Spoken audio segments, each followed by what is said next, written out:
चलो, तो बिल्कुल बेसिक से स्टार्ट करते हैं। अ, क्योंकि हम आईटी सेक्टर के बारे में बात कर रहे हैं, इसलिए सबसे पहले जो मेरा एक टर्म है वो है कंप्यूटर। आई एम श्योर कि यहाँ पे जितने भी स्टूडेंट्स हैं वो सारे कंप्यूटर के बारे में जानते हैं।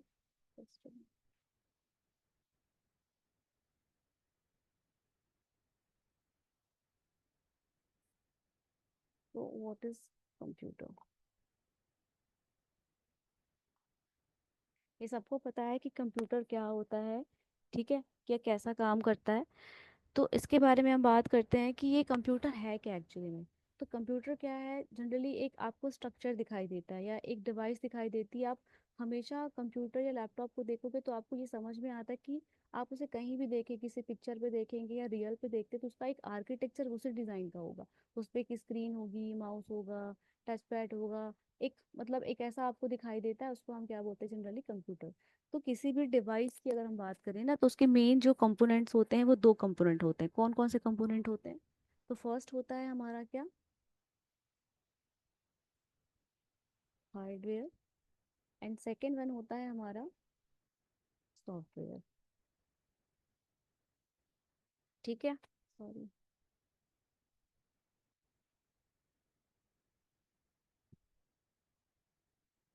अब हार्डवेयर की अगर बात करते हैं कि हार्डवेयर क्या होता है भाई, तो हार्डवेयर क्या है, सिंपल है, एक आर्किटेक्चर है, डिज़ाइन है। ठीक है, जिसको देख के आप समझ पाते हो कि हाँ भाई ये डिज़ाइन है, मतलब ये एक कंप्यूटर है या एक हार्डवेयर होता है। हर हार्डवेयर का एक अलग अलग स्ट्रक्चर है। जैसे लैपटॉप सिंपल है, एक स्क्रीन होगी, आप उसको ओपन कर सकते हो, उसको बंद कर सकते हो। जैसे कंप्यूटर है तो उसमें आपको एक सीपीयू या एक बॉक्स दिखाई देता है अलग से, उसमें एक अलग स्क्रीन होती है, अटैच होती है, तो वो क्या हो जाता है आपका एक हार्डवेयर हो जाता है। ठीक है, तो हार्डवेयर को आप सिंपली कह सकते हैं कि सेट ऑफ डिवाइसेस होती हैं जिनसे मिलके हमारा कंप्यूटर बनता है, उसको हम क्या बोल सकते हैं, हार्डवेयर बोल सकते हैं। अब इस हार्डवेयर में इसके थोड़े से कंपोनेंट हैं। मुझे नहीं पता कि आप लोगों में से कितने लोगों को ये हार्डवेयर की इंफॉर्मेशन है, बट मैं ये चाह रही थी कि हम इस ट्रेनिंग को स्टार्ट करने के पहले मैं थोड़ा सा ओवरव्यू आपको हार्डवेयर का भी दे देती हूँ। क्योंकि जब आप आगे अपने जॉब में जाते हैं तो थोड़ा सा नॉलेज होना बहुत ज़रूरी होता है, क्योंकि समटाइम्स कोई प्रॉब्लम होती है तो थोड़ा सा आप उससे फैमिलियर होते हो ना, तो आप बहुत उसको ईजिली फेस कर सकते हो। ठीक है, तो जैसे कि सबसे पहले तो मैं बात करूँ कि हार्डवेयर में देखो, बेसिक तो आपको सबको पता है कि हार्डवेयर में माउस क्या है, कीबोर्ड क्या है, ये सबको पता होता है। लेकिन मैं थोड़ा कुछ और चीज़ों के बारे में बता देती हूँ। जस्ट लाइक आपका मदरबोर्ड है, ठीक है, रैम होता है आपका,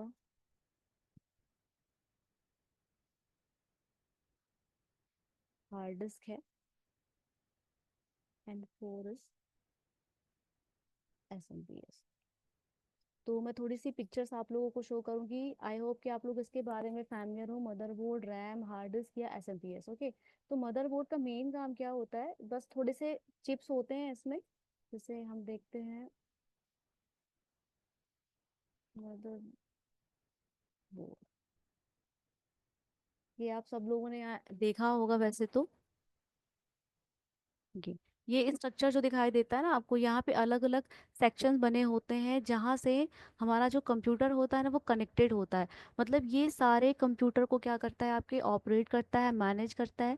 और ये पूरे जो स्ट्रक्चर दिखाई दे रही है ना, ये चिप्स का कलेक्शन होता है। ठीक है, इसको हम क्या बोलते हैं, मदरबोर्ड बोलते हैं। अब मदरबोर्ड क्यों बोलते हैं भाई, तो इसलिए बोला जाता है क्योंकि सारे जो कंप्यूटर की कनेक्टिविटी होती है ना, वो इस बोर्ड के द्वारा होती है। अगर यहाँ पर कोई भी प्रॉब्लम होती है तो आपका जो कंप्यूटर है वो ऑन नहीं होगा, या उसमें कोई प्रॉब्लम आएगी, या अगर ऑन होता है तो कुछ ना कुछ प्रॉब्लम आपको फेस करना पड़ेगा। तो ये एक कहलाता है क्या, आपका मदरबोर्ड कहलाता है। रैम आई होप देखा हो, रैम भी देख सकते हैं, रैम कुछ इस टाइप का दिखाई देता है आपका। ये रैम होता है। रैम बेसिकली आप सबको पता होगा कि रैम क्या है।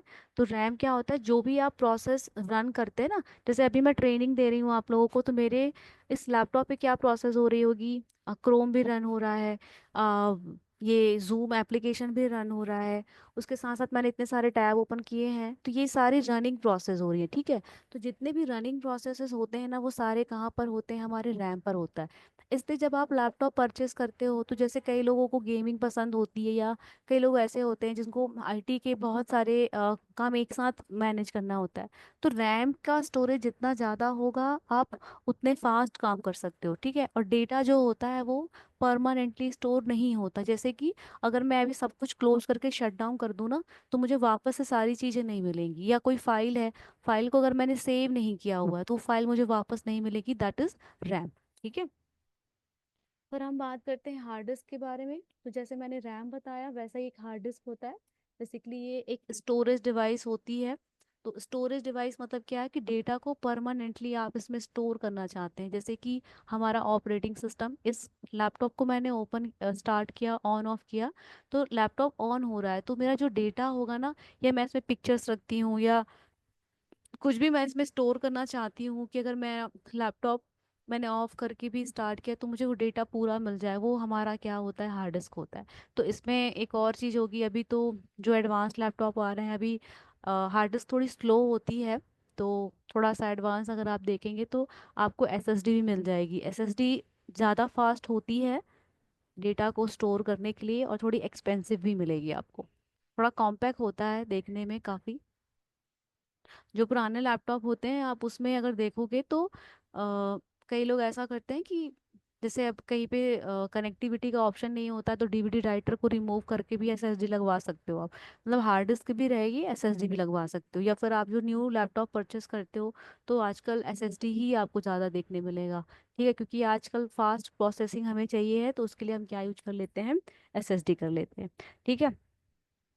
अब हम बात करते हैं, थोड़ा सा मैं एसएमपीएस के बारे में आपको बता देना चाहती हूँ। तो एसएमपीएस होता क्या है एक्चुअली, ये ये होता है कि आप अपने लैपटॉप, जैसे सब मैंने मशीन को ऑन किया, ओके, तो ये अगर एसएमपीएस मेरे सिस्टम पे नहीं लगा है ना, तो मुझे पावर सप्लाई नहीं मिलेगा, स्विच मोर पावर सप्लाई। क्योंकि आपके इस सिस्टम को अगर पावर सप्लाई करना है, तो उसके लिए हम क्या यूज करते हैं, एसएमपीएस। तो एसएमपीएस जो होता है, वो सिस्टम को ऑन करने के लिए रिस्पॉन्सिबल होता है, ठीक है। तो एसएमपीएस लगा होता है आपके कैबिनेट में पीछे साइड में, ओके। अब क्या होता है कि जब आप पावर ऑन करते हैं ना, तो हमारे सिस्टम में एक प्रोसेस होती है।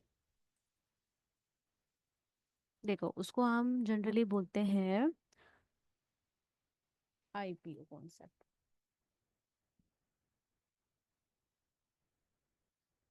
कैसा होता है भाई आईपीओ?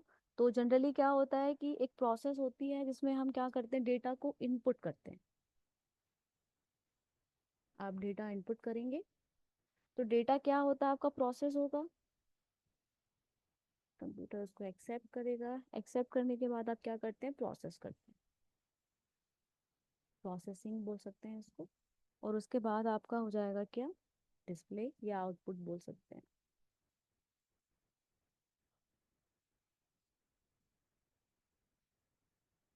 ठीक है।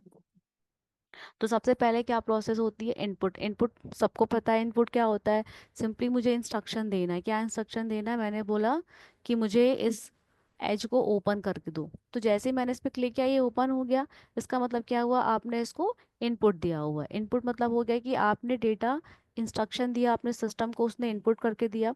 अब कंप्यूटर क्या करेगा, उसको एक्सेप्ट करेगा। वो समझता है कि यस, यूज़र ने मुझे क्या इनपुट दिया, या मुझे क्या प्रोसेस करना चाहता, तो उसको पहले क्या करेगा, एक्सेप्ट करेगा।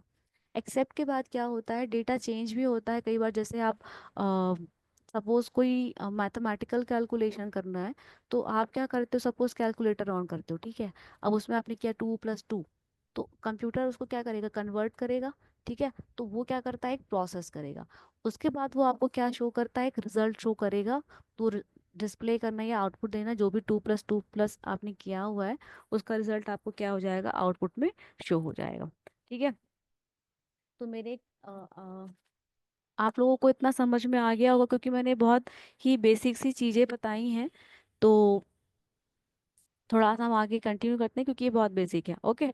तो आप समझ में आया है कंप्यूटर क्या है, बहुत ही एक बेसिक सा एक ब्लैंक हार्डवेयर होता है, जिसमें अ, आप अगर पावर ऑन करते हैं, तो पावर ऑन हो जाएगा बट डिस्प्ले नहीं हो पाएगा। क्यों डिस्प्ले नहीं हो पाएगा? आपने सब कुछ कनेक्ट कर दिया आपने सिस्टम पे, पर डिस्प्ले क्यों नहीं होगा? तो आप सबको पता होगा कि सिस्टम पे हमारे क्या होता है, एक सॉफ्टवेयर भी होता है। अगर मैं कहूँ ये कंप्यूटर, सपोज इसमें कोई सॉफ्टवेयर नहीं है, तो क्या हम डायरेक्टली इंटरेक्शन कर सकते हैं क्या इस कंप्यूटर के साथ? नहीं कर पाएंगे। क्यों नहीं कर पाएंगे? क्योंकि आपका कंप्यूटर एक सिंपल हार्डवेयर है, वो नहीं समझ पाएगा कि आप उसको क्या कहना चाहते हो। ठीक है। तो इसलिए मुझे इस सिस्टम में किसकी रिक्वायरमेंट होगी, एक सॉफ्टवेयर की। ये मैंने यहाँ पे मेंशन किया हुआ था सॉफ्टवेयर। तो बेसिकली यहाँ पे टू टाइप्स के आपके सॉफ्टवेयर होते हैं। एक होता है आपका सिस्टम सॉफ्टवेयर,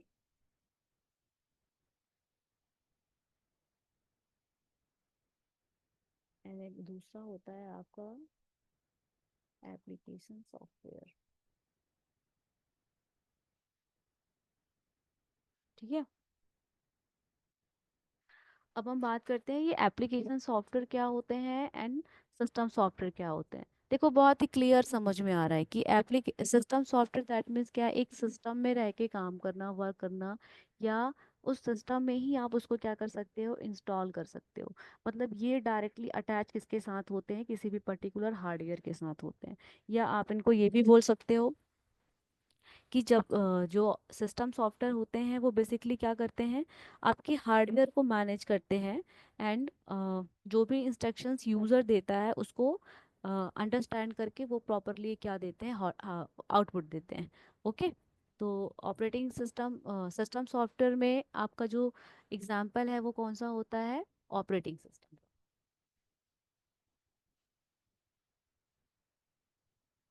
या ऑपरेटिंग सिस्टम भी है, एंड्रॉयड भी है आपका।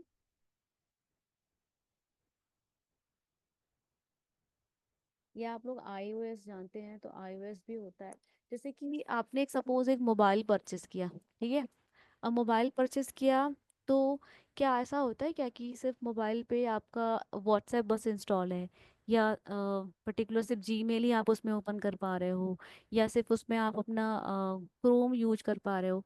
ऐसा होता है क्या? ऐसा नहीं होता है। क्यों नहीं होता है? क्योंकि आपके मोबाइल पे जो ऑपरेटिंग सिस्टम होता है वो कौन सा होता है, एंड्रॉयड होता है।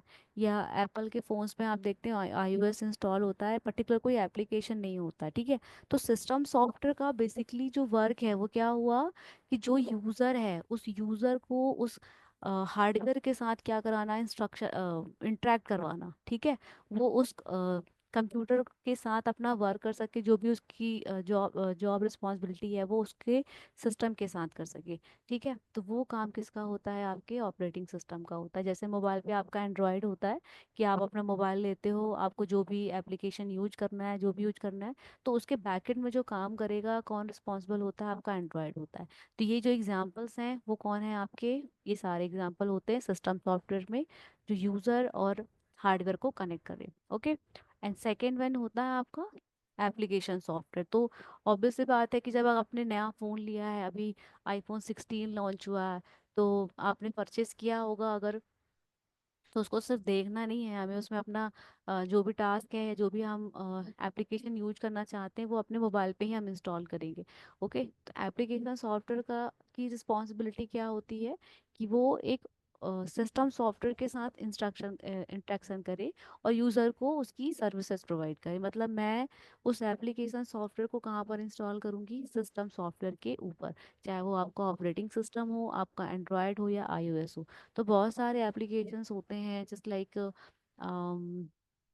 जैसे मुझे इंटरनेट सर्फिंग करना है, तो मैंने माइक्रोसॉफ्ट का एज डाउनलोड कर लिया, या क्रोम यूज कर लिया, जो भी आपको करना चाहते हैं। या सपोज मुझे कोई वीडियो प्ले करना है, तो मैंने VLC मीडिया प्लेयर इंस्टॉल कर लिया।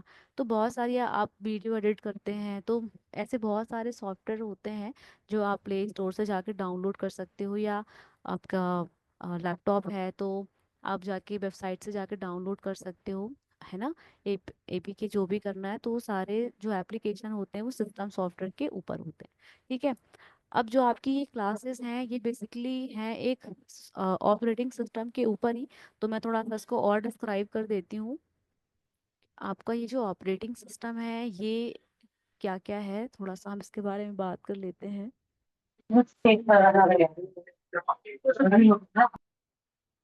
देखो, तो ऑपरेटिंग सिस्टम पे हम बात कर रहे थे।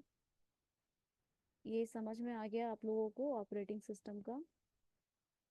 तो इसमें भी ना बहुत सारी कंपनियां हैं या बहुत सारे वेंडर होते हैं मार्केट में, जो डिस्ट्रीब्यूट करते हैं ये सारे ऑपरेटिंग सिस्टम को। तो अगर आप लोगों ने, तो फर्स्ट पे हम बात करते हैं माइक्रोसॉफ्ट।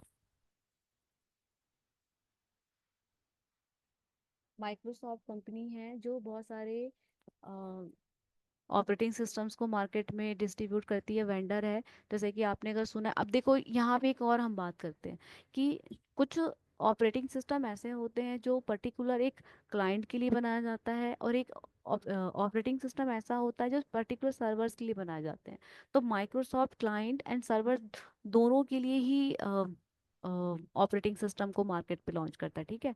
तो मैं थोड़ा सर्वर पे जाऊं अगर, तो सर्वर के भी आपको मिल जाएंगे। माइक्रोसॉफ्ट का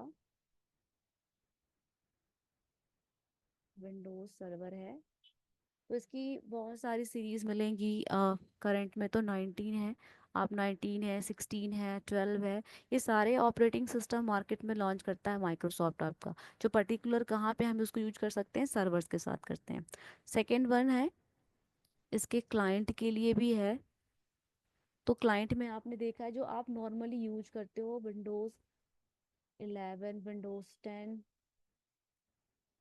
एंड विंडोज 8, 7 भी है, बहुत सारे ऐप हैं। बट अब ये थोड़े आउटडेटेड हो गए हैं। मोस्टली आपको 10, 11 देखने मिलेंगे कहीं पर भी आप किसी सिस्टम पर देखते हो। वैसे तो 10 काफ़ी अच्छा रहा है परफॉर्मेंस बेस। तो विंडोज़ की ये सारे ऑपरेटिंग सिस्टम्स होते हैं। बट ये कौन डिस्ट्रीब्यूट कर रहा है, आपका माइक्रोसॉफ्ट करता है, ठीक है। तो मैंने थोड़ा सा आपको बताया माइक्रोसॉफ्ट के बारे में। अब कुछ और भी ऑपरेटिंग सिस्टम है, जैसे कि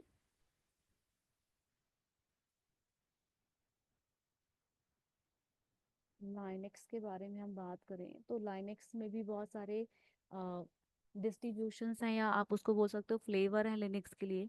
तो अभी जो हमें बात करना है वो हम लिनक्स के बारे में बात करते हैं, ठीक है। देखो, ये एक छोटा सा इंट्रो था इस आईटी इंडस्ट्री के लिए, कि आपको थोड़ा सा बेसिक ही नॉलेज होना चाहिए। और ये वैसे तो इतना मैंने कवर नहीं किया है, बहुत ज़्यादा नहीं है ये।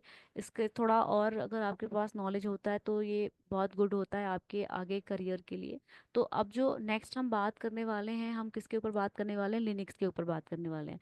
तो आप लोग यहाँ पर ट्रेनिंग के लिए आए हो, तो आई एम श्योर कि आप इसमें से ऐसे बहुत सारे स्टूडेंट्स होंगे जिन्होंने लिनक्स के बारे में, उन्हें पता होगा कि लिनक्स क्यों पढ़ना है, क्या है, कैसे इंडस्ट्री में काम करते हैं हम, या इंडस्ट्री कैसे इसको यूज करती है।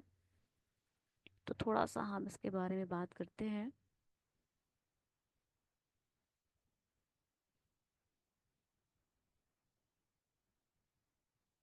एक सेकेंड, थोड़ा ये इसका डाउन कर। ओके, तो हम बात करेंगे लिनक्स के बारे में। वैसे लिनक्स के बारे में बात करने से पहले मैं चाह रही थी कि थोड़ा सा अगर हम हिस्ट्री देख लें तो बेटर होगा। क्योंकि हम डायरेक्टली लिनक्स पे मूव करेंगे तो भी प्रॉब्लम नहीं है, बट अगर लिनक्स की थोड़ी सी हिस्ट्री देख लें तो और भी अच्छा होगा। तो मैं थोड़ा सा इसकी हिस्ट्री के बारे में आपको बताना चाहूँगी कि जब ये लिनक्स आया मार्केट में तो पहले क्या था, और अब उसकी मार्केट वैल्यू क्या है, कितनी कंपनियां इसको यूज कर रही हैं, जॉब अपॉर्चुनिटीज आपको उसमें क्या मिल सकती हैं। आप लोग ये ट्रेनिंग क्यों करने यहाँ पर आए हो, इसीलिए करने आए हो ना, कि इसको लर्न करके इसकी ट्रेनिंग लेने के बाद आपको जॉब मिल सके। तो थोड़ा सा हम लिनक्स के बारे में बात करते हैं। तो पहले मैं इसकी हिस्ट्री बता देती हूँ आपको, उसके बारे में हम बात करते हैं आगे।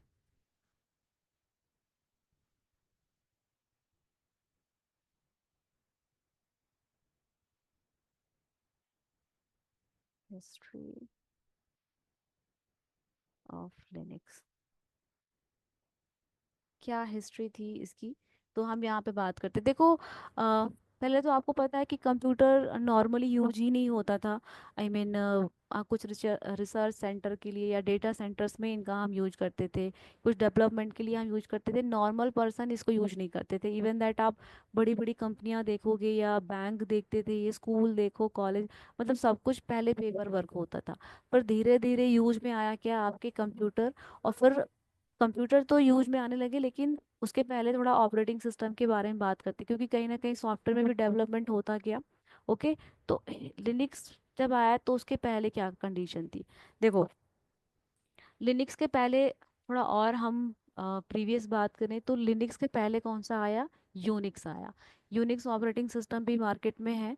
तो अब यूनिक्स के पहले भी कोई बहुत सारे ऑपरेटिंग सिस्टम थे।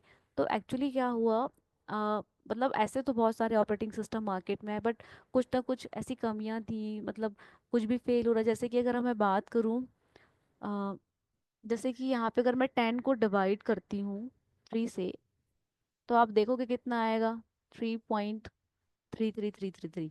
आपने अगर देखा होगा कि जैसे हमें अगर सपोज रॉकेट लॉन्च करना है, ठीक है। अब पहले मैंने आपको बताया कि कंप्यूटर किस लिए यूज होता था, रिसर्च के लिए, ठीक है। अब सपोज वो रिसर्च करना चाह रहे साइंटिस्ट, उनको ऐसा लगा कि यार जो रॉकेट लॉन्च होना है वो इस पॉइंट पे लॉन्च होना है, ठीक है।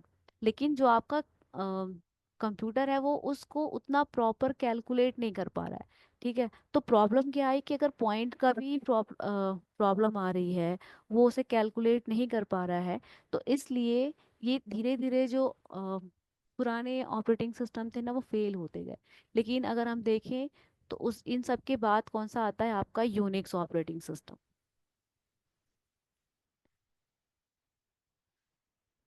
तो ये कब आया था, अप्रोक्स 1970s के कुछ पहले और 60 के कुछ बाद लगभग। आप इसको 1960 to 70 के बीच में आप इसको कैलकुलेट कर सकते हो।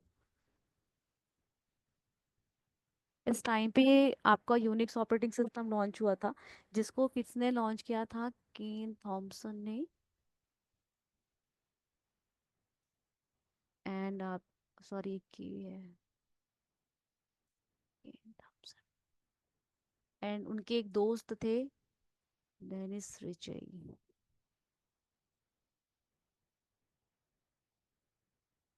ठीक है। इन लोगों ने मिलके क्या बनाया, आपका यूनिक्स ऑपरेटिंग सिस्टम। तो आप लोगों ने इनका नाम पहले भी सुना होगा, क्योंकि इन्होंने ही क्या बनाया था, यूनिक्स जो बेसिकली है वो सी लैंग्वेज पे बना हुआ है, ठीक है। और इन्होंने ही क्या बनाया था, आपका सी लैंग्वेज बनाया गया था, ठीक है। तो यूनिक्स आया। अब यूनिक्स के लॉन्च होने के बाद क्या हुआ था कि एक और भी मतलब पहले इसको यूनी सी एस के भी नाम से जाना जाता था, ठीक है। यूनी सी एस भी होता था ये इसको भी ऐसा नाम से जाना गया था। फिर हुआ क्या कि धीरे धीरे डेवलपमेंट हुआ, एंड 1975 के अप्रॉक्स में यूनिक्स का एक वर्जन आया था, यूनिक्स V6। ओके। 1975 अप्रॉक्स एक नया यूनिक्स का वर्जन आया, यूनिक्स V6। बट ये कैसा था, पेड था।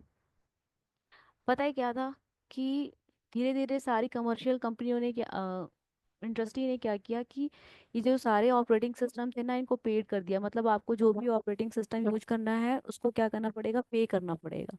तो इसमें जैसे कि सबसे पहले आया IBM। आईबीएम ने अपना खुद का भी एक क्या बनाया, यूनिक्स ऑपरेटिंग सिस्टम है, उसका नाम था AIX। HP ने भी बनाया अपना, तो HPUX है इसका। और सन सिस्टम मैंने बनाया इसको सोलारिस के नाम से, ठीक है। तो ये मार्केट में ये ऑपरेटिंग सिस्टम लॉन्च हुए और इसको यूज किया जाने लगा। लेकिन फिर हुआ क्या कि अप्रोक्स 1990 के टाइम पे अ, एक स्टूडेंट थे हमारे, लिनस टोवर्ल्ड। तो उन्होंने ये बोला कि जो भी ऑपरेटिंग सिस्टम है काफ़ी एक्सपेंसिव है, इनको कोई नॉर्मल पर्सन यूज नहीं कर सकता है। तो ये जो ऑपरेटिंग सिस्टम होने चाहिए ना, ये फ्री होने चाहिए सारे लोगों के लिए। तो उन्होंने क्या किया, अपने स्कूल कॉलेज के प्रोजेक्ट के लिए उन्होंने किसको यूज किया, आपकी यूनिक्स ऑपरेटिंग सिस्टम को, ठीक है। वैसे तो उन्होंने एक और भी साइंटिस्ट थे, उनका नाम था कुछ उनका नाम था, उन्होंने बनाया था एक मिनिक्स ऑपरेटिंग सिस्टम। तो मिनिक्स का कोड लेकर उन्होंने फ्रेश बनाया क्या, आपका लिनक्स ऑपरेटिंग सिस्टम। तो लिनक्स आपका आया 1991 के टाइम पे। और किसने इसको बनाया, उनका नाम था लिनस टॉर्वाल्ड।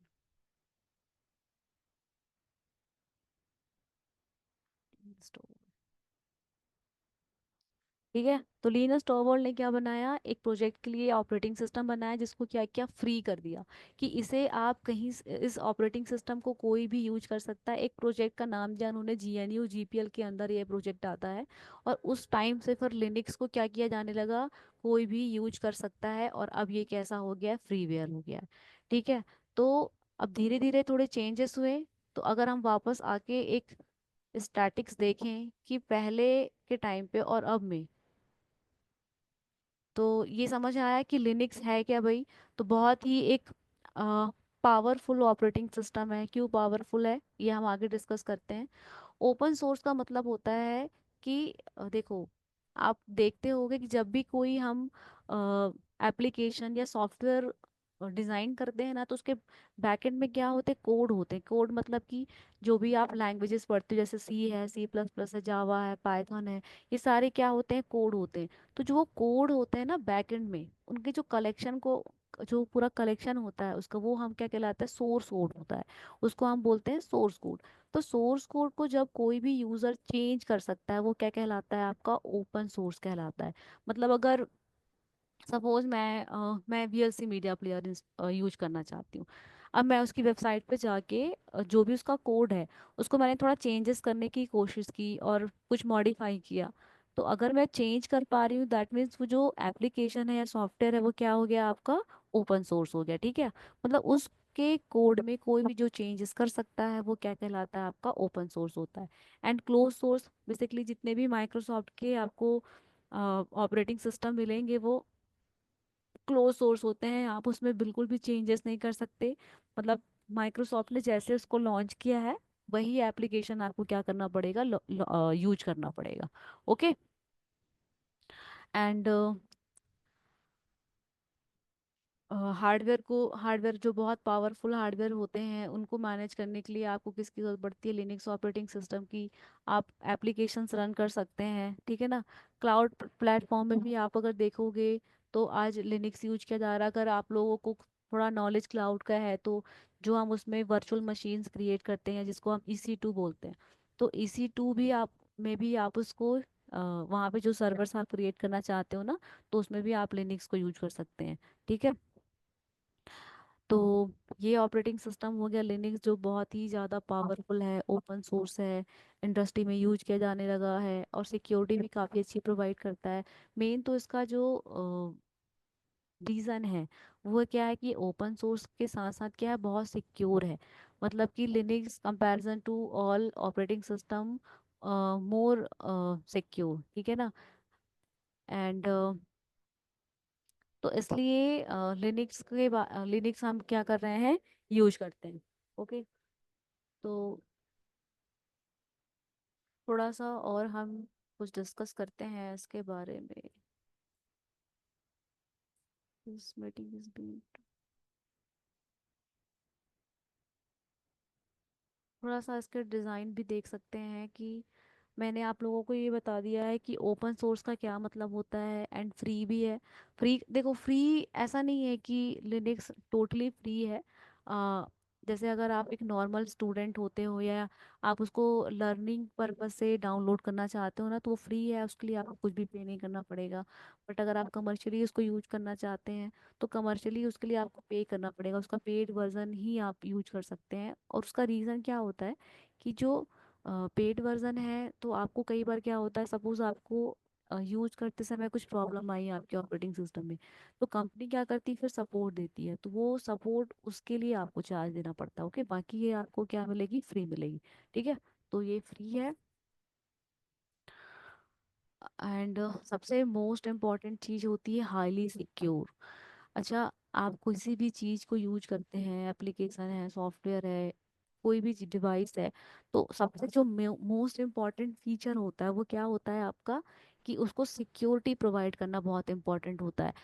लाइक आपका फ़ोन है तो फ़ोन सिक्योर होता है ना, आप उसमें पासवर्ड देते हो या फिंगर ऐड कर देते हो या फिर आप फेस उसमें यूज कर पा रहे हो, तो कहीं ना कहीं वो आपको क्या प्रोवाइड कर रहा है, सिक्योरिटी दे रहा है। आप मतलब किसी भी टाइप की सिक्योरिटी यूज कर पा रहे हो ना अपने फ़ोन पे, या जैसे आप ट्रांजेक्शन करते हो फ़ोन पे है, गूगल पे, कोई भी एप्लीकेशन यूज कर रहे हो, तो कहीं ना कहीं वो आप उसको यूज क्यों कर रहे हो, क्योंकि वो आपको सिक्योरिटी प्रोवाइड करती है।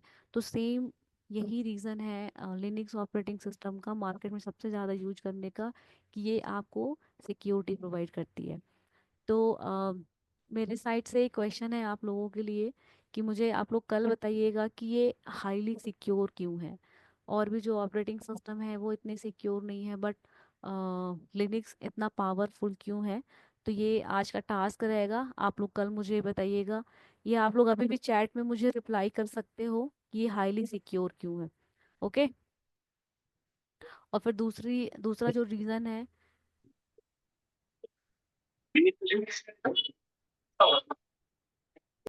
एंड हेलो, हाँ, तो दूसरा भी रीज़न है यहाँ पर कि आप उसको कस्टमाइज भी कर सकते हो। मतलब आप उसके सोर्स कोड में जो चेंजेस करना चाहते हो करके, फिर थोड़ा अगर आपको चेंजेस करना है तो आप उसके एनवायरनमेंट को क्या कर सकते हो, चेंज कर सकते हो, पर्सनलाइज कर सकते हो। ठीक है, तो ये एक रीज़न होता है कि लिनक्स के ये फीचर्स हैं या इसको ज़्यादा यूज करने के रीज़न है। ओके। ये मैंने आपको बता दिया। अच्छा, multi user system and multitasking का भी मतलब आई, मल्टी यूज़र मतलब क्या होता था, पहले के जो ऑपरेटिंग सिस्टम्स होते थे ना, वो मल्टी यूज़र नहीं होते थे। मतलब एक टाइम पे सिर्फ एक ही यूज़र उस ऑपरेटिंग सिस्टम को क्या कर सकता है, यूज कर सकता था। बट अभी कैसा होता है कि एक साथ अगर आपको मल्टीपल यूजर्स से लॉगिन करना है, तो आप मल्टी यूजर्स के साथ क्या कर सकते हो, लॉगिन कर सकते हो। तो ये फीचर कौन देता है आपको, लिनक्स। जस्ट लाइक सपोज एक आप ऑफिस में जॉब करते हो, ठीक है, वहाँ पर एक ही सिस्टम है। अब वहाँ पे जो जॉब टाइमिंग है, मतलब वो 24 आवर्स की जॉब है, तो वहाँ पे सिर्फ में 3 पर्सन जॉब कर रहे हैं। अगर वो मल्टी यूज़र नहीं होता तो फिर प्रॉब्लम होती ना। तो वहाँ पे क्या किया, 3 पर्सन्स के अलग अलग प्रोफाइल बना दिए, अलग अलग डेटाबेस है। तो मतलब आप अलग अलग टाइम पे क्या कर सकते हो, मल्टी यूज़र लॉगिन कर सकते हो। ठीक है, तो मल्टी यूज़र की भी फैसिलिटी अब मिल गई। मल्टीटास्किंग है कि भाई एक साथ हमको बहुत सारे प्रोसेस को एग्जीक्यूट करना है या उनको मैनेज करना है, रन करना है। तो ये भी क्या कर सकते हैं, ये मल्टी टास्किंग, यानी कि मल्टीटास्क, एक टाइम पे बहुत सारे टास्क जो रन कर ले, वो आपका लिनक्स का फीचर है। ओके। um ओके, सो ये फीचर्स हो गए आपके। अम, ये हम थोड़ा बाकी। मैम, एक्चुअली थोड़ा सा इसकी जॉब अपॉर्चुनिटीज लाइनेज हाँ, मैं करने के बिल्कुल, बाद ये वाली मैं चीजें उसी आती पे ही है। मूव होने वाली थी कि ये तो थोड़ा सा हमने डिस्कस कर लिया, अब हम बात करते हैं। अच्छा, थोड़ा सा मैं एक और चीज़ बता दूं कि चलो पहले हम डिस्कस कर लेते हैं अपॉर्चुनिटी के बारे में। अच्छा, आप सभी लोग लिंक्डइन यूज करते हैं? आई एम श्योर कि आप सब लोग लिंक्डइन यूज करते होंगे, क्योंकि अगर आपको नौकरी भी बेस्ट है, लिंक्डइन भी है, तो आपको जो भी अपॉर्चुनिटी देखना है तो आप लिंक्डइन या नौकरी दोनों में भी सर्च कर सकते हो।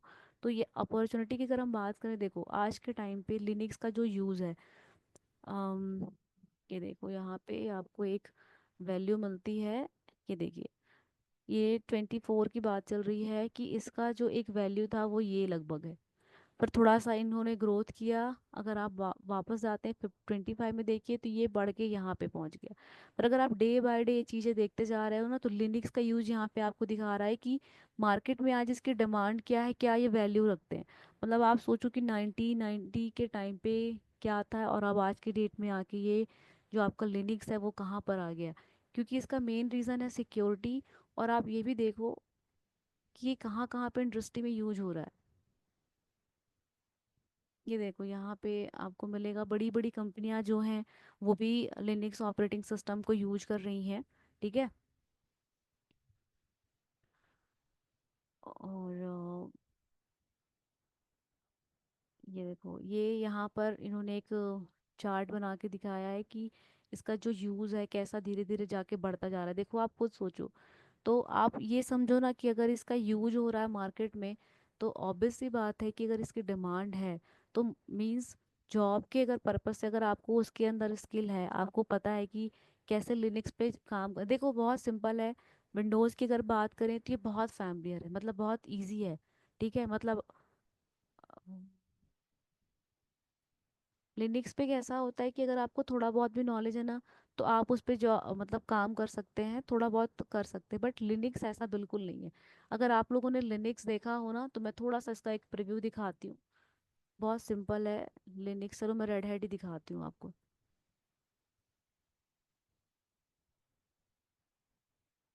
देखो बहुत सिंपल, सपोज मैंने इसको ओपन किया, ये देखो ये। चलो हम 8 देखते हैं।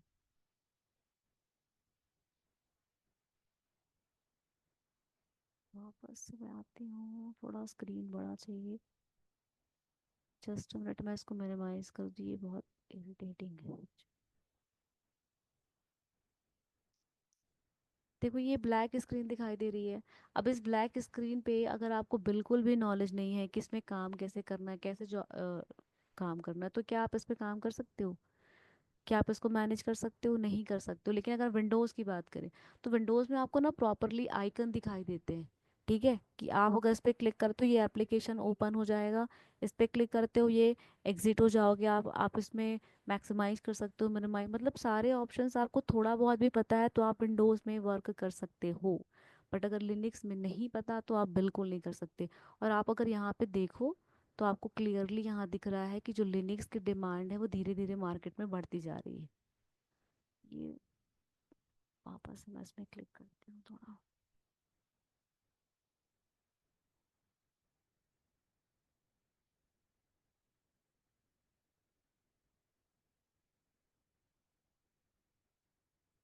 तो मार्केट में कहीं ना कहीं इसकी डिमांड तो है। और अगर आप ये भी देखो तो उसमें सबसे बड़ी बात ये है कि अगर आप लिनक्स पे एक वर्क करते हो तो आगे चल के आपको, जैसे डेवॉप्स है, डेवॉप्स भी अगर आप लोगों ने सुना है, तो डेवॉप्स आपके लिए इजी हो जाएगा क्योंकि वो कनेक्टेड होता है आपके लिनक्स ऑपरेटिंग सिस्टम से। ठीक है, तो डेवॉप्स में भी आपको इजी, अब डेवॉप्स में के बहुत सारे टूल होते हैं, जैसे कि आपका एंसिबल है, कुबरनेटिस है, डॉकर है। तो ये सारे जो टेक्नोलॉजी है ना, ये बेस्ड होते हैं लिनक्स के ऊपर। तो आपने लिनक्स से स्टार्ट किया है, तो धीरे धीरे आप उस पर भी ग्रो कर जाओगे, कोई प्रॉब्लम नहीं है। और आप ये भी देखो कि बड़ी बड़ी कंपनियां भी किसको यूज कर रही हैं आज के डेट में, लिनक्स यूज कर रही हैं। ठीक है, तो अगर आपको थोड़ा नॉलेज है, या आप थोड़ा नहीं, आप अच्छे से करेंगे तो आपको अच्छी सी अपॉर्चुनिटी मिल जाएगी। देखो आप यहाँ पे चले जाओ, ये बहुत अच्छे से आपको दिखाई देगा। और फिर लिनक्स को अगर आप लर्न करते हो ना, तो आपको कहाँ कहाँ पे जॉब मिल सकती है, किस प्रोफाइल पे आप कर सकते हो, ये देखो। लिनक्स एडमिनिस्ट्रेटर पे, अगर लिनक्स मतलब आप लिनक्स की ट्रेनिंग करते हो तो आप एक as a Linux system administrator बनते हो। देखो मैं इसको सिंपल से समझाना चाहूँगी। एक कंपनी है, एक कंपनी में क्या क्या चीज़ें होती हैं। देखो बहुत सिंपल है कि एक कंपनी में मेनली क्या क्या, कौन कौन से लोग होते हैं जो जॉब कर रहे होते हैं। एक फर्स्ट होता है आपका,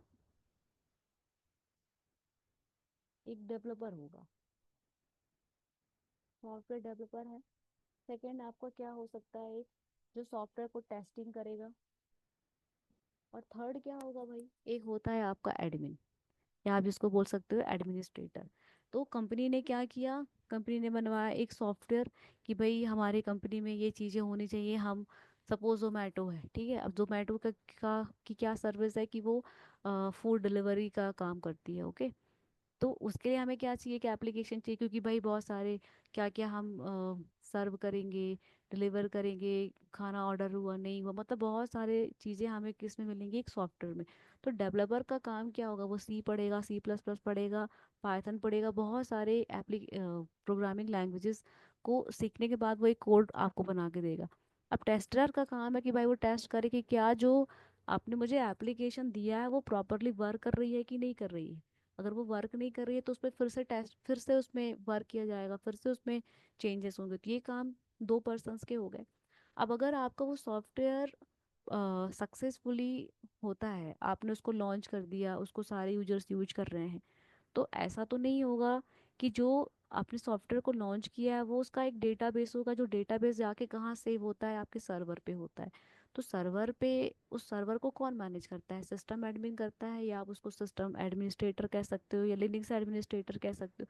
तो सर्वर्स में भी बेसिकली दो होते हैं, जैसे विंडोज़ भी होता है और आपके पास लिनक्स भी होता है। तो मैंने आपको बताया कि कंपैरिजन टू विंडोज़ आपका लिनक्स ज़्यादा पावरफुल है, तो मोस्टली कंपनियां लिनक्स ही प्रेफर करती हैं।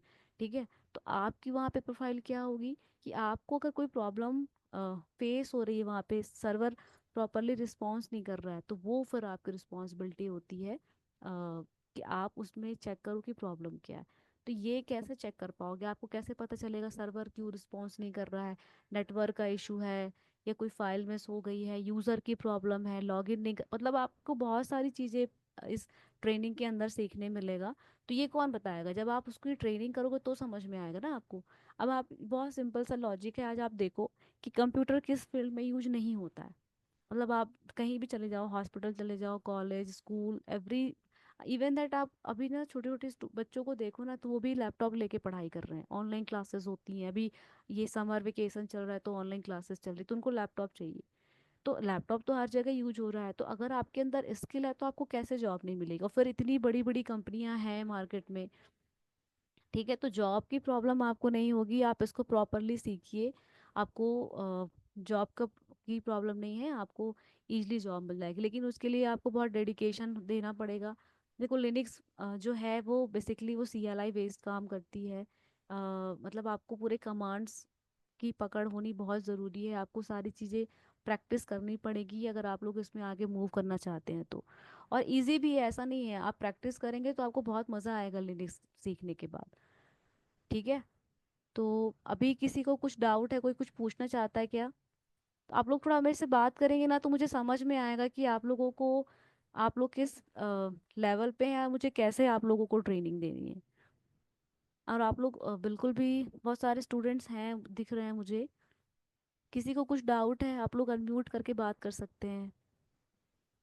गाइस, अगर किसी का कोई डाउट है रिलेटेड टू कोई सर्टिफिकेशन या लाइनेक्स के रिलेटेड, तो आप मैंने अपने डाउट सर पूछ अभी सकते हैं। इनको सर्टिफिकेशन का नहीं बताया कि हम क्या क्या कवर करेंगे। मैंने आज बस जनरल टॉक किया है, बहुत बेसिक बेसिक चीज़ें इनको बताई हैं।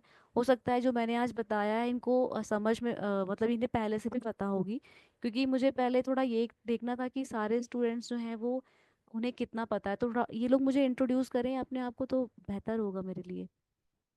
तो हम कल से फिर यस, क्लास उस, ये सब। बिल्कुल। गाइस, अगर आप अपने आप को इंट्रोड्यूस करना चाहते हो या इंटरेक्टिव बनाओगे तो आप ही के लिए बेनिफिशियल है, राइट? जैसे शारू है, सुमित है क्लास के सुमित, अंदर। राहुल, या आप लोग मुझे बस चैट में भी रिप्लाई कर सकते हैं, अगर वॉइस का प्रॉब्लम है तो रिप्लाई आप चैट के थ्रू भी कर सकते हैं, कोई प्रॉब्लम नहीं है। यस मैम, आप सर्टिफिकेशन का थोड़ा सा बता दीजिए, हाँ, सर्टिफिकेशन से क्या हेल्प रहेगी बच्चों को। बिल्कुल बिल्कुल सर, मैं आपको बता देती हूँ सर्टिफिकेशंस का भी।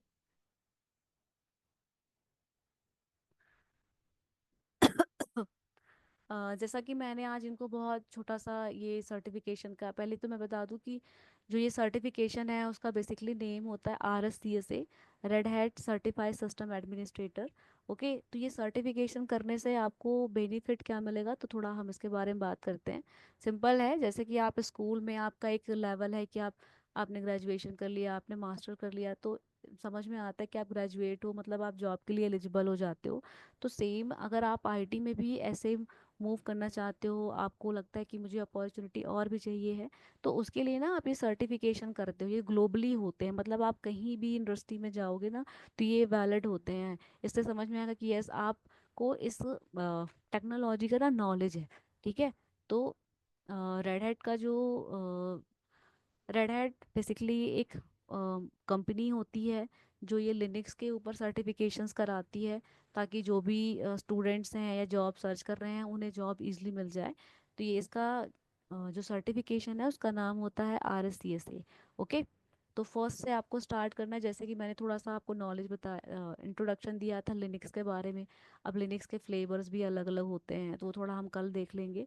अब देखो बेसिकली रेड हैट थोड़ा सा तो ग्राफिकल है, मतलब आप ये मान के चलिए कि आपको 90% जो जॉब रिस्पॉन्सिबिलिटी होती है उसमें आपको कमांड लाइन ही यूज करना है। 10 थोड़ा सा ग्राफिकली इन्होंने चेंज किया हुआ है, बट बहुत ज़्यादा आपको ग्राफिकली नहीं मिलेगा। तो आप कमांड के थ्रू कैसे वर्क करोगे, जैसे बहुत सिंपल सी चीज़ होती है। मैं एक थोड़ा सा एग्जांपल आपको अगर दिखा दूं, जैसे सिंपल है, जैसे ये विंडोज़ है, यहाँ पे ग्राफिकल चीज़ें आपको दिखाई दे रही है ना। मैंने इस पर राइट क्लिक किया, मेरा एक मोटिव था कि मुझे एक फोल्डर क्रिएट करना है, मैंने सिंपल एक फोल्डर क्रिएट कर दिया, मैंने बना दिया, चलो ठीक है ये फोल्डर मेरा बन गया। बट अगर मैं इसी को चाहूँ कि मुझे क्या करना है, लिनक्स की बात करते हैं, तो लिनक्स में चाहते हैं कि भाई मुझे एक फोल्डर क्रिएट करना है, डायरेक्टरी क्रिएट, तो वो कैसे करेंगे। तो जैसे विंडोज़ में भी हमारा ये सीएमडी होता है, तो मुझे भी एक फोल्डर यहाँ पे चाहिए, मैंने कमांड चलाई, देखो अभी कोई फोल्डर नहीं है। सपोज मैं बनाती हूँ यहाँ पे ट्रेनिंग, ये देखो कहाँ पे गया, ये देखो ये फोल्डर यहाँ पे आया, ठीक है। तो मतलब समझो आप लिनक्स बिल्कुल सेम टू सेम ऐसा होता है, आपको वहाँ पे कमांड ही से ही आप वहाँ पे अपना काम कर सकते हो, ठीक है। तो ये आपको कमांड्स आनी चाहिए, कैसे आप कमांड के थ्रू उसको मैनेज करोगे। फिर आता है कि फाइल सिस्टम में होता है, फाइल सिस्टम अलग अलग होते हैं, जैसे कि आपको विंडोज़ में बहुत सारी डायरेक्ट ड्राइव दिखाई देती है ना, बट वहाँ पे ऐसे ड्राइव्स नहीं दिखाई देंगी, वहाँ पे आपको अलग अलग फोल्डर्स दिखाई देते हैं जो हायरार्की होते हैं, फाइल सिस्टम हायरार्की, वो हम थोड़ा आगे देखेंगे। फिर क्या होता है कि जो लिनक्स है ना, वो आपको कुछ हेल्प पेजेस प्रोवाइड करती है, जैसे कि मुझे सपोज किसी कमांड के बारे में पता करना है, सपोज मुझे नहीं पता कि एमडी कमांड क्या करती है, तो मैं क्या करूँगी, मैनुअल हेल्प पेजेस पे जाके ना मैन कमांड के थ्रू उसको चेक कर लूँगी कि भाई इस कमांड के थ्रू क्या, तो हेल्प पेजेस आपको मिल जाएंगे। फिर फाइल्स को क्रिएट कैसे करना है, एडिट कैसे करना है, व्यू कैसे करना है, कंटेंट क्या है, उसमें कुछ चेंजेस करना है, तो ये सारी चीज़ें आप इसके थ्रू यहाँ पर देखोगे। अब आपने किसी भी ऑपरेटिंग सिस्टम की बात करें, तो उस ऑपरेटिंग सिस्टम में क्या होते हैं, यूजर्स भी होते हैं, तो वो यूजर्स कैसे क्रिएट करोगे, ग्रुप्स कैसे क्रिएट करोगे, उनको मैनेज कैसे करना है, ग्रुप में किसी यूज़र को ऐड करना है, उसके पासवर्ड से रिलेटेड हमें सेटिंग करनी है ना, तो ये आपस में ग्रुप्स के बारे में मैनेज करते हैं। पर यहाँ बहुत सारे टाइप्स की प्रोसेसेस होती हैं जो कि हम आगे देखेंगे, कुछ ट्रबल शूटिंग पर्पस से होते हैं कि ये प्रोसेस क्या होते हैं, उसका चेंजेस कैसे करना है, कंट्रोल कैसे करना है, जॉब्स क्या होती है, ये सारी चीज़ें आपको आगे मिलेंगी। पर अ, यहाँ पे है कि आप प्रोसेसेस को आइडेंटिफाई कैसे करोगे, तो ये चीज़ें आपको यहाँ पर मिल जाएंगी।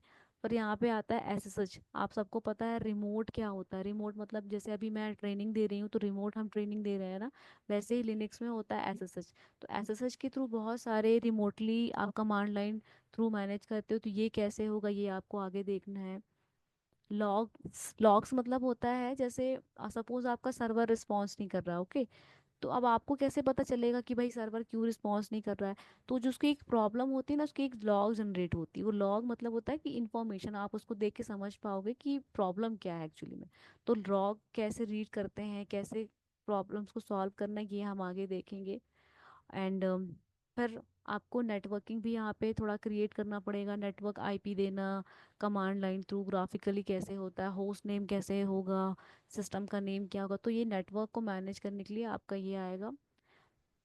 एंड फाइल्स को ट्रांसफ़र करना एक सिस्टम से दूसरे सिस्टम में, कैसे आप फाइल्स को ट्रांसफ़र करते हो, ये आपको आएगा। एंड यहाँ पे आता है टैर, टैर एक कमांड होता है बेसिकली कि आप उसमें क्या करते हो कि किसी भी फाइल को एक्सट्रैक्ट करना है, कंप्रेस करना है, उसके लिए टैर आप यूज करोगे।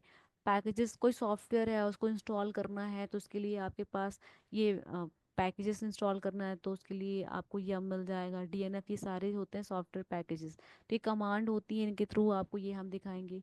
फाइल सिस्टम, तो ये बहुत सारी चीज़ें हम आपको आगे बताएंगे लिनक्स के ऊपर, जो बेसिकली आपको एक जॉब पर्पस है और आपके आरएससीएसए के लिए इम्पोर्टेंट होता है। देखिए ये सारी चीज़ें यहाँ पे आपको मिल जाएंगी। और लास्ट में चलते हैं, थोड़ा सा आप ये देख सकते हो कि जो एग्ज़ाम कोड होता है वो ये होता है आपका, आपकी एग्ज़ाम का नेम ये होता है, लैब करना है आपको, ऑनलाइन एग्जाम भी आज आप दे सकते हो, रिमोट दे सकते हो, ठीक है। 15 क्वेश्चंस आते हैं, 180 मिनट्स के होते हैं। मैक्सिमम मार्क्स होता है आपका 300, पासिंग स्कोर होता है 2। और जो आपका सर्टिफिकेशन है वो एक्सपायर होता है 3 इयर्स में। तो देखो, अगर आपको आईटी में रहना है, आप चाहते हो मुझे अच्छी करियर अपॉर्चुनिटीज़ मिले, तो मैं तो आपको यही सजेस्ट करूँगी कि आप धीरे धीरे करके ट्रेनिंग करो और सर्टिफिकेशंस करो। तो सर्टिफिकेशन ना आपके के लिए हेल्प होती है, ठीक है, आपके ग्रो के लिए। तो ये होता है आपका RSCSA का पूरा सर्टिफिकेशन, ठीक है। अब इसमें किसी को कुछ डाउट है तो आप मुझसे पूछ सकते हैं।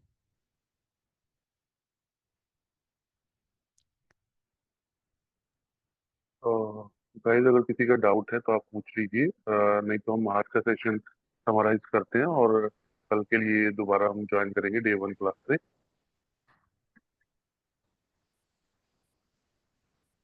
ठीक है, कुछ डाउट है तो आप लोग पूछ सकते हो। बाकी RSCSA का सर्टिफिकेशन होता है जो बिल्कुल बेसिक, ये फर्स्ट सर्टिफिकेशन होता है आपका, ठीक है। जो एग्ज़ाम होगा वो 2 सिस्टम्स में होता है, मतलब दो आपको अलग अलग विंडोज़ मिलती हैं, उसमें आपको ये एग्ज़ाम देने होते हैं।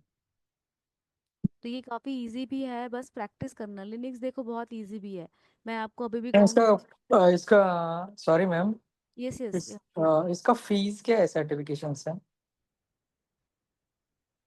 गाइस, जो फीस स्ट्रक्चर वगैरह है ना, वो एक आपको व्हाट्सएप नंबर ड्रॉप किया है नेक्स्ट जन आईटी कोर्सेज का चैट बॉक्स में। तो आप वहां पिंग करके काउंसलर से कनेक्ट करके वो सारी डिटेल्स आपको प्रोवाइड करेंगे, ट्रेनिंग का with global certification and okay okay sir, okay sir. देखो ऑल। फीस, जो फीस है मैं आपको थोड़ा सा सजेशन देना चाहूँगी कि फ़ीस एक्चुअली इम्पॉर्टेंट है, कि आपको फ़ीस तो पे करना होगा, लेकिन आप थोड़ा सा आप स्टार्ट करिए। देखो फीस ना, मैंने देखा है, आपको कोई चीज़ लेनी है, आपको कपड़े लेना है, आपको शूज़ खरीदने, तो आप उसके लिए नहीं सोचते कि नहीं यार मेरे पास तो पैसे नहीं है, मैं क्यों खरीदूँ। लेकिन आप अपने करियर के लिए, आप अपने पढ़ाई के लिए ज़रूर सोचते हैं। तो देखो थोड़ी चीज़ें मैनेज होंगी, थोड़ा टफ होगा आपके लिए अगर आप नहीं कर पा रहे हैं, लेकिन आप कर सकते हो। तो इसमें फिर लेट नहीं करना है। आप लोग जितने भी हैं सारे, वो मेरे ख्याल से कॉलेज अगर गोइंग स्टूडेंट्स हैं, तो ये बहुत अच्छा टाइम है, क्योंकि जैसे ही कॉलेज कंप्लीट होता है ना, तो सबसे पहले जो प्रॉब्लम होती है वो हमें जॉब की होती है। क्योंकि सब लोग पूछते हैं कि आप लोग क्या कर रहे हैं, तो आप बोलते हो अरे मेरा तो कॉलेज हो गया। तो कॉलेज हो गया तो अब जॉब कैसे मिलेगी। तो देखो सिर्फ डिग्री या डिप्लोमा नहीं करने से जॉब नहीं मिलती, आज का टाइम बिल्कुल वैसा नहीं है। हाँ, एक छोटा अगर डिग्री डिप्लोमा नहीं है ना, और आपने सर्टिफिकेशंस किए हैं या ट्रेनिंग की है, तो आपको जॉब मिल जाएगी, इसकी गारंटी होती है। क्योंकि बहुत सारी इंडस्ट्री में अभी डिमांड है इन IT सेक्टर की, ठीक है। तो आप लोग थोड़ा एफर्ट लगा के, जैसा भी है आप लोग की ट्रेनिंग स्टार्ट करो, आपको जॉब मिल जाएगी। आप लोग थोड़े एक्टिव रहिए, लिंक्डइन में या नौकरी पे आप सर्च करते रहिए, आपको क्या किस प्रोफाइल पे जाना है, क्या लोकेशन है। रिमोट जॉब्स भी आज की डेट में मिल जा रही है, तो बड़ी बात नहीं है ये। और गाइस, जॉब्स के लिए भी आपको हेल्प किया जाएगा, लिंक्डइन ऑप्टिमाइजेशन एंड हाँ ऑल, ठीक है। आप उसके लिए प्रिपेयर कीजिए, राइट। आपको 70-80% नॉलेज होनी चाहिए, एटलीस्ट आप इंटरव्यू क्लियर कर पाओ। बाकी वो सारी चीजें हम पर आप छोड़ सकते हो। हाँ, बहुत इजी है, कोई बहुत बड़ी बात नहीं है, लेकिन थोड़ा एक्टिव होना पड़ेगा आप लोगों को। आप ये सोचोगे कि सिर्फ ट्रेनिंग ले लेंगे तो क्या हम जॉब मिल जाएगी, नहीं, ऐसा पॉसिबल नहीं है। थोड़ा प्रैक्टिस करोगे तो बहुत इजीली आपको जॉब मिल जाएगी। थोड़ा एक्टिव होना पड़ेगा आप लोगों को। ओके अर्पिता, आज जी के सर। लिए डन करते हैं। Okay. Thank you guys, thank sir you for मेरा द टाइम। यस हाँ यस हाँ, सर, यस प्लीज। या सारे स्टूडेंट्स भी हैं अवेलेबल। तो मैं ये कहना चाहती हूँ कि कल से हम प्रॉपरली क्लास स्टार्ट कर सकते हैं। दैट मीन्स मैं स्टार्ट कर सकती हूँ ना। सारे लोगों को कुछ डाउट है तो पूछ सकते हैं, या आप लोग चैट में भी रिप्लाई कर सकते हैं। अगर नहीं है तो फिर कोई बात नहीं, फिर कल हम आगे नेक्स्ट क्लास करते हैं। Yes, definitely. ठीक है। या okay, thank you guys, thank you for the time. Thank you thank you everyone. Arpita. Thank you sir. Good night. Thank you sir. Okay sir.